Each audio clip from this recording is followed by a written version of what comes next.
A l'última entrega vaig dir que faria una segona part de Racó Català si sortís en algun fil al seu fòrum. Lo que sucedió a continuación les sorprenderá.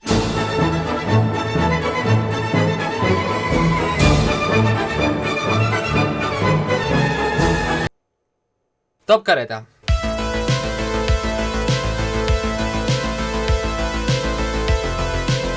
Abans de començar aquest vídeo, però, una petita introducció sobre què és Racó Català per matisar una mica també la definició del primer vídeo. D'acord, no és exactament Forocotxes, però és el que més se li assembla en llengua catalana. Indubtablement es podria dir que Racó Català és el fòrum d'usuaris més gran i més significant de la comunitat catalanoparlant. Cosa que no treu que, com cap altre fòrum del món, estigui ple de friquis. Primer de tot parlarem del vídeo perquè va tindre un ressò gairebé immediat quan es va treure. Barlessan ens dedica un vídeo i n'hi haurà més. Aquí tenim el mitiquíssim Duran i Lleida, que diu que el noi té bon gust perquè li vaig agafar 2 fils seus. Des d'aquí, en aquest compte, no tenim opinió personal sobre cap usuari, excepte Duran i Lleida. Kevin Duran i Lleida és el nostre fill adoptiu. Aquí hi ha un paio que diu que si sóc el fill del cantant de Mishima, recomano que es posi ulleres perquè és que està fotudíssim de la vista. En general, les reaccions són positives, La gent ha tingut una bona acollida i ja fa gràcia que hi hagi com aquest semi-pique entre Racó Català i cultura youtuber. Hi ha també el Segador Blagorana, que diu que és més gran el meu micro que el meu cap. Si fem la comparació, aviam, quasi, No m'he gastat 100 euros per res amb aquesta andròmina. Fins i tot amb la mateixa vessant satírica que tenia el vídeo original, em van dedicar un fil de contemplació del Gran Lidl, agafant la meva foto del SoundCloud, que és com una còpia del Capravo de la portada del The Weeknd.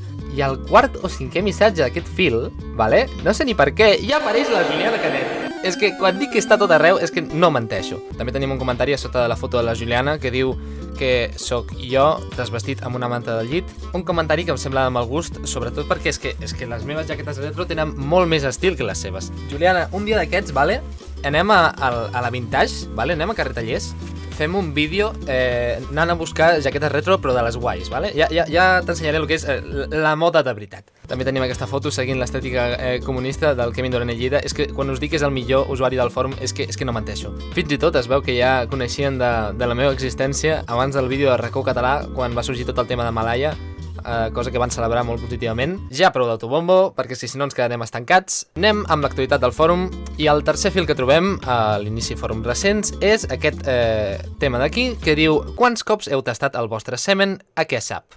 Bon dia a tothom, bon dia, Cristinon. Què tal, com ho portem? Poder el tio aquest s'ha fet com una palla, en plan que ha agafat i s'ha fet una d'aquestes genuflexions del ioga, en plan que t'apropes el cap a les cuixes, i com que s'ha fet una palla i ha intentat fer com la Fontana i Trevi a la cara, no ho sé. Es veu que no és el primer cop que fa aquest fil, perquè un any enrere, 9 de maig del 2019, quin sabor té el vostre semen? Valgui la pena que és que no, ni tan sols ho posen al fòrum de sexe. Aquest senyor està completament desubicat. Estàs al sopar familiar, no? Tothom parla de política, no sé què, tal, i de sobte dius: hòstia, no heu provat mai el vostre semen? I el més impressionant de tot és que, en comptes de respondre-li en aquest troll, el que fan abans de respondre-li qualsevol persona és corregir-lo i dir que realment hauria de dir quin gust té. És aquesta la mena de comentaris que buscàvem. Li dono un 9 Virgilis sobre 10. Atenció, perquè també tenim aficions casolanes com la d'aquest paio que diu: el meu pomer i jo us volem fer unes preguntes. Aquest tio ha agafat i ha dit: estic fat d'estudiar, m'he comprat un pomer d'aquells que fan pomes, no com aquells que fan, jo què sé, préssecs, amic meu. I a on és que ha agafat i ha acudit per agafar i demanar consells de jardineria? Doncs a Racó Català. Home, aclareix-lo, boig, què coi fas que no l'aclareixes? Talla-li les puntes i tira-li l'adob de solució lenta 8-4-10. Em sorprèn perquè hi ha molta gent. No sé si és que hi ha molta gent que sap de plantes o molta gent que sap de tot. Fins i tot utilitzant vocabulari específic de plantar. No sé si això és Racó Català o l'episodi aquell del test de Brico Heroes. Però anem al que realment importa a Catalunya, que és la mida mitjana de la titola dels usuaris de Racó Català. Centímetres per dalt, i com veiem, 8 dels 42 vots emesos tenen 20 o més.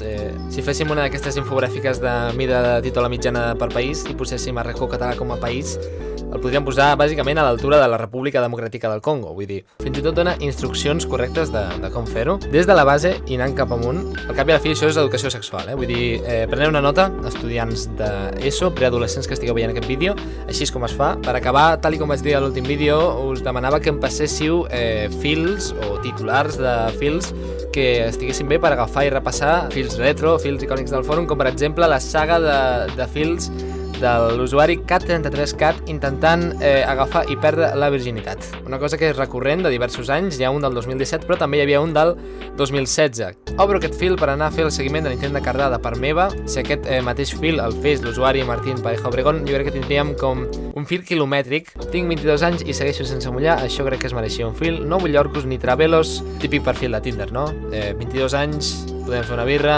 420, ni orcos ni travelos, és el que es sol posar. Diu que aquest fil s'acaba a la que hagi cardat, com veiem hi ha una versió del següent any, per tant no s'ha acabat. Aquí hi ha un usuari o usuària que ja directament està agafant i posant una solució al problema, que és, i no fora més senzill pagar una meuca? Ja, és la manera senzilla de fer-ho, però aquest usuari és un llegenda, aquest ho fa de la manera hardcore. Tenim avenços, 29 de juny del 2016. Avui pensava que era el dia, però bé, igual no, que m'he embolicat amb vàries i he tingut cites. Estem fent progressos, nois. Com deien aquells, ho tenim a tocar. Deixo a la vostra imaginació esbrinar tocar el què. Ojo, he quedat amb una divendres que sap que sóc verge, aviam què tal. Això és com si fos una telenovela, però online. Ojo, que li vol fer ghosting. Confirma'm si finalment pots estar a les 6:30 a plaça Catalunya avui com van dir. Home, portem dies sense parlar, considerava que no. Oi, no... Ai, algú li hauria d'haver dit en el Cat33 del passat que parés de posar XD al final de totes les frases. No és el millor. Arribem al 18 de juliol, l'usuari Cat33Cat ja s'està plantejant pagar per una meuca. Veig com també una moda aquí, no? En plan, hi ha com una tendència molt cap al puterío. Aquest fòrum sembla el vídeo del Roberto Carlos, aquell de en este grupo solo hablamos de putas. Demasiado puterío, demasiado puterío. Arribats a l'agost, l'usuari Cat33Cat ja s'està fonent del calentón que porta a sobre. L'únic que ha aconseguit ha sigut ser rebutjat del Lloret per unes alemanyes i un pico d'una noia txeca. Diu que ha trobat una noia catalana de 29 anys que per 50 euros se la faria. Té un cul i un cos espectacular, una panceta plana, totes aquestes coses. Diu, virginitat, què merdes és això? La religió m'ha fet tenir una idea retrògrada i absurda del que és el sexe. L'home no perd res, el sexe és quelcom instintiu. Us imagineu un animal plantejant-se, estic perdent la virginitat? No, oi? És com el primer petó, no li dono cap importància. Ho donaria al sexe?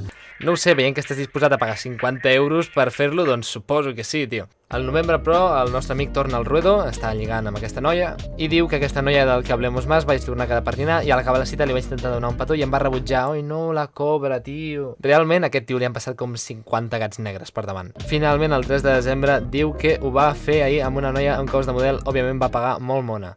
F al xat, si us plau, per Cat33Cat. I després diu que se li ha desmitificat tot el tema del sexe. La veritat és que se li han tret les ganes perquè sí, i creu que necessita connexió emocional. Mira, no està malament, al final si descobreix això és com evolució del personatge. Cosa que ens porta al fil del 2017, on de moment li va entrar una noia americana a una discoteca de Barcelona. Mare meva, aquest tio, o sigui, no està follant amb ningú, però s'està lligant a tot el planeta. Aquest paio és el nou Pau Casals a la ONU, només que en comptes de fer el discurs de I am a Catalan a través de la ONU, el fa a través de lligar-se a totes les dones del món de tots els països. Aquest fil, per desgràcia, no es troba tan actualitzat, només 6 pàgines. Desconec quin és el camí que ha pres el nostre heroi, no sé si al final ha arribat a sucar melindro. Si sabeu com ha acabat aquesta història o si teniu altres fils mítics de racó català que em vulgueu enviar, deixeu-los als comentaris o envieu-me un missatge per Instagram o per Twitter o on sigui. Més episodis de Racó Català ben aviat, quan pugui, però el següent vídeo no serà de Racó Català perquè tampoc vull saturar-vos a vosaltres. Moltes gràcies pel suport i fins a la propera. Ciao, ciao!